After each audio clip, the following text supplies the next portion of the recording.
Na jugu sunčano. Komandant Kraljevske vojske u otadžbini za vreme Drugog svetskog rata, general Dragoljub Draža Mihajlović, rehabilitovan je odlukom Višeg suda u Beogradu. Time su mu vraćena sva građanska prava koja mu je oduzeo komunistički režim 1946. godine, a presuda kojom je 15. jula osuđen na smrt je poništena. Presuda Višeg suda je izazvala oštre reagovanje u regionu, ali i među članovima vlade Srbije. Nikakva odluka bilo kog suda ne može da poništi istoriju, kaže ministar spoljnih poslova Ivica Dačić.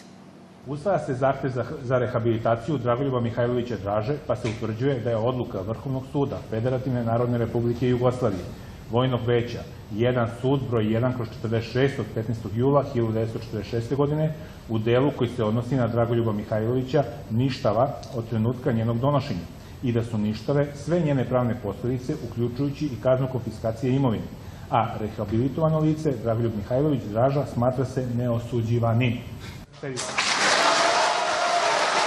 Trešnjev je istakao da je ova odluka konačna i da je, u skladu sa zakonom o rehabilitaciji, na nju nemoguće uložiti žalbu. Ovo veće je zaključilo da je Dragoljub Mihajlović lišen života i drugih prava na osnovu sudske odluke iz političkih i ideoloških razloga, pa je primjenom člana 1. i 5. zakona o rehabilitaciji odlučilo kao u izreci rešenja. Viši sud, kako kaže Trešnjev, nije utvrđivao da li je Dragoljub Mihajlović bio ratni zločinac, kao i da to posle skoro 70 godina nije moguće učiniti. Nadležnost ovog veća iscrpljuje se ocenom u pogledu toga da li je Dragoljub Mihajlović imao fer i pravično suđenje, odnosno da li je sudska odluka doneta iz političkih i ideoloških razloga. Uverenja smo da je sudska odluka bila unapred doneta od strane političara, a ne sudija.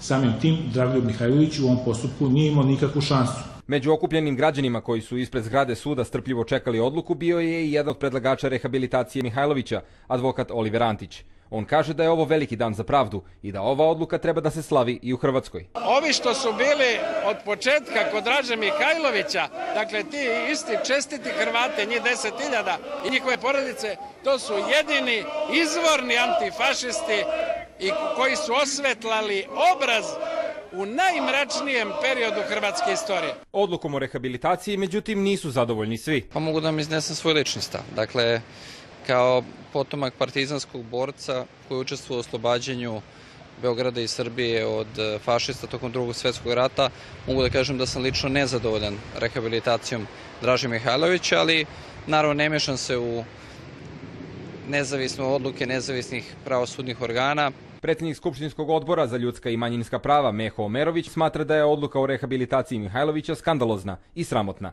i da će samo dovesti do pogoršanja odnosa u regionu. Omerović, kao i Socijaldemokratska stranka, smatraju da je ovo pokušaj revizije istorije koja baca senku na doprinos Srbije u borbi protiv fašizma. Prvi zahtev za rehabilitaciju generala Mihajlovića podneo je njegov unuk Vojislav 2006. godine, a kasnije mu se pridružilo još nekoliko udruženja.